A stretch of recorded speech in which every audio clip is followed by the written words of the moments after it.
Bonjour et bienvenue chez Monsieur Crypto. Aujourd'hui, je vous parle des corrections de marché. Une correction de marché, c'est quoi? C'est un inversement de tendance brusque qui constitue en général un événement conséquent pour votre portefeuille financier. Ici, un exemple de correction violent de 50% et ici, un exemple de correction doux d'environ 30%. La dernière période de hausse pour le Bitcoin a commencé en octobre de l'année passée, aux alentours de 2020. La dernière période de hausse pour le Bitcoin a commencé en octobre 2020. Elle a duré jusqu'au début de l'année 2021 et les grands gagnants sont ceux qui n'ont jamais vendu et qui ont retiré des gains de presque 500%. Les perdants dans cette histoire sont les investisseurs qui ont craqué et vendu à la première correction venue. La morale de l'histoire est que les corrections constituent un événement commun dans le marché des crypto-monnaies et qu'il faut être prêt à perdre 30, 40, voire 50% de la valeur de son portefeuille sans nécessairement vendre. Les cycles économiques peuvent durer des années et le dernier cycle qu'a commencé le Bitcoin n'est certainement pas encore terminé. C'est pourquoi la correction ici d'environ 50% ne constitue très certainement pas le pic de ce cycle. Si on regarde pour le cycle précédent, qui a duré de 2015 jusqu'à la fin de 2017, les grands gagnants sont ceux qui ont acheté au début du cycle et qui ont vendu à la fin du cycle pour un gain de 9600%. Les perdants sont ceux qui ont voulu vendre tous les 2 ou 3 mois en craquant face à la correction. Ici 40%, ici 40%, ici 36%,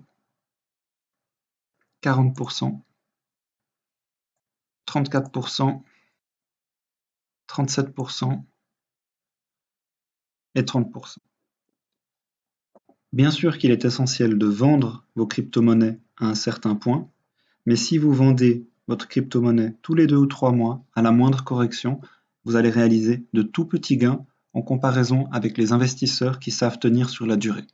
N'oubliez pas qu'un cycle de marché est long et peut durer plusieurs années. Ici, ce cycle s'est étendu sur 2 ans et demi. Le cycle dans lequel on se trouve actuellement n'est certainement pas terminé. Il a commencé il y a trop peu de temps et probablement que le cycle durera plus longtemps que les précédents étant donné que le Bitcoin devient une monnaie plus mature. N'oubliez pas également que les corrections sont quelque chose de commun également dans les actions.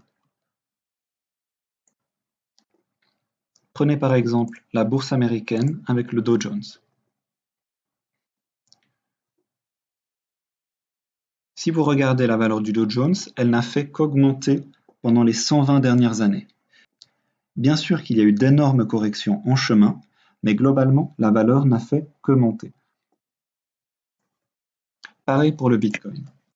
On dit souvent que le Bitcoin constitue un investissement moins sûr que les actions, mais si on s'intéresse à l'histoire du Bitcoin, on réalise assez rapidement que depuis sa naissance, aux alentours de 2010, cette monnaie n'a fait que prendre de la valeur.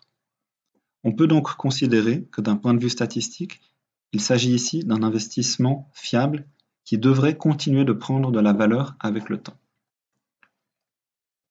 N'oublions pas non plus que les corrections sont communes même dans les actifs qu'on considère sûrs et fiables.